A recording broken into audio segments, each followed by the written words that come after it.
Assalamualaikum warahmatullahi wabarakatuh. Perkenalkan, nama saya Alang Maulana Afifuddin dengan nomor NIM 0142S1A020050 dari Program Studi Administrasi Pendidikan STKIP Muhammadiyah Bogor. Pada video kali ini saya akan membahas tentang manajemen keselamatan dan kesehatan kerja. Yang pertama ada pengertian manajemen keselamatan dan kesehatan kerja. Keselamatan dan kesehatan kerja adalah pengawasan terhadap orang, mesin, material, dan metode yang mencakup lingkungan kerja agar pekerja atau pegawai tidak mengalami cedera. Menurut Undang-Undang Nomor 14 Tahun 1969 Pasal 2 tercantum tiap tenaga kerja berhak mendapatkan perlindungan atau keselamatan, kesehatan, kesusilaan, pemeliharaan moral kerja, serta perlakuan yang sesuai dengan martabat manusia dan moral agama.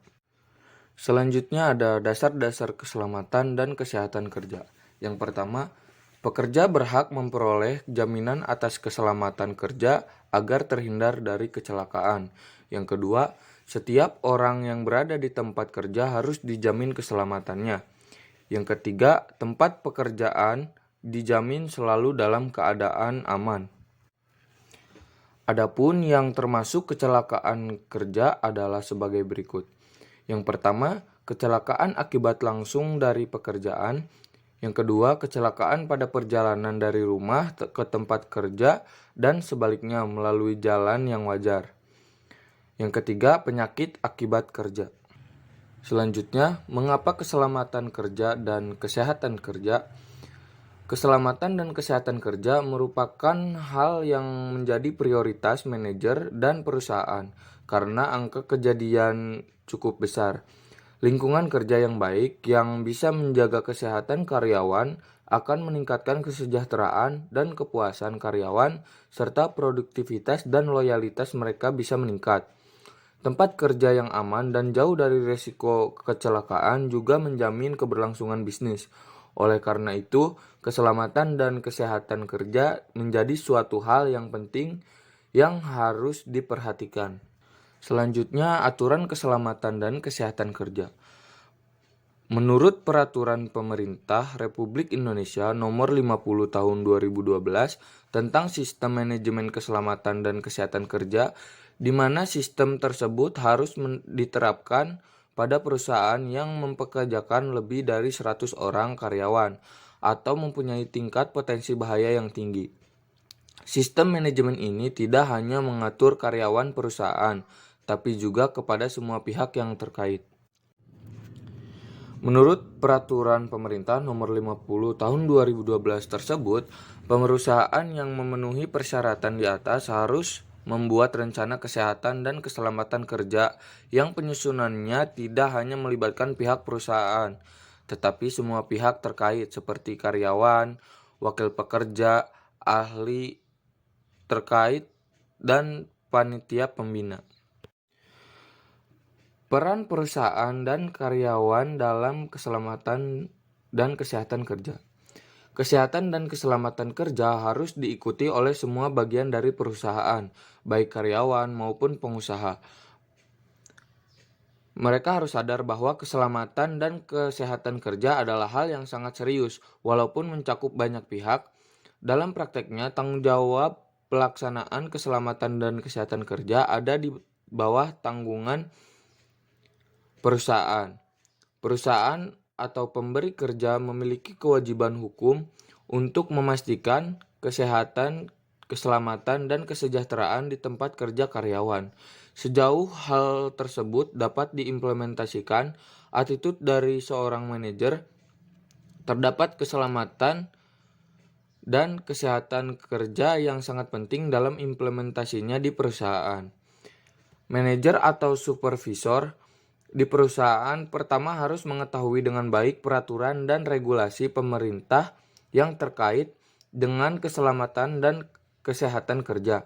Mereka juga harus mengetahui semua peraturan perusahaan yang mengatur keselamatan dan kesehatan kerja. Perusahaan harus memberikan training pada semua karyawan terkait bagaimana mengerjakan pekerjaannya dengan benar. Briefing kepada semua tim terkait tentang aturan tersebut juga harus dilakukan secara berkala, terlebih lagi jika ada aturan baru yang diimplementasikan. Yang selanjutnya ada tanggung jawab dan keselamatan kerja. Yang pertama ada pihak manajemen. Pihak manajemen bertanggung jawab dalam hal yang pertama, memberikan bimbingan untuk pencegahan kecelakaan. Yang kedua, keyakinan bawahan tentang pentingnya keselamatan kerja. Yang ketiga, meyakinkan bawahan tentang informasi yang merupakan kepentingan karyawan juga. Yang keempat, mengajukan minat yang tetap dalam kondisi kerja yang aman. Yang kedua ada supervisor. Bertanggung jawab dalam hal memperhatikan kondisi kerja yang aman. Yang kedua, mempunyai inisiatif tentang langkah perbaikan keselamatan kerja dan memberikan laporan. Yang ketiga, meyakinkan pekerja mengikuti cara kerja yang aman sesuai dengan aturan keselamatan kerja. Yang keempat, mendorong dan menimbulkan minat pekerja terhadap kesejahteraan. Yang ketiga, pekerja. Pekerja bertanggung jawab dalam hal satu, kesiapan dan minat untuk mempelajari diri dengan cara kerja yang aman. Yang kedua, mempelajari peraturan atau instruksi kerja yang mencakup keselamatan kerja. Yang ketiga, memberikan contoh kerja yang aman kepada rekan sekerja yang baru. Yang keempat, mengusulkan cara melaksanakan pekerjaan yang lebih aman.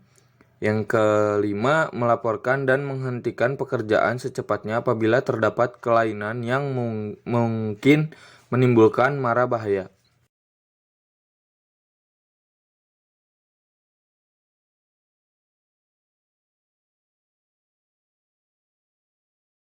Selanjutnya ada penyebab timbulnya kecelakaan kerja. Penyebab timbulnya kecelakaan kerja menurut Dessler 2017 bisa diakibatkan karena salah satu atau kombinasi dari tiga hal.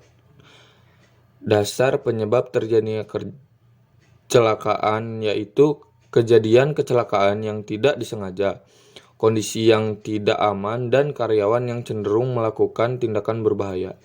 Ada tiga faktor menyebabkan kecelakaan. Yang pertama, faktor lingkungan. Yang kedua, faktor manusia meliputi sifat fisik dan mental, pengetahuan keterampilan, dan sifat.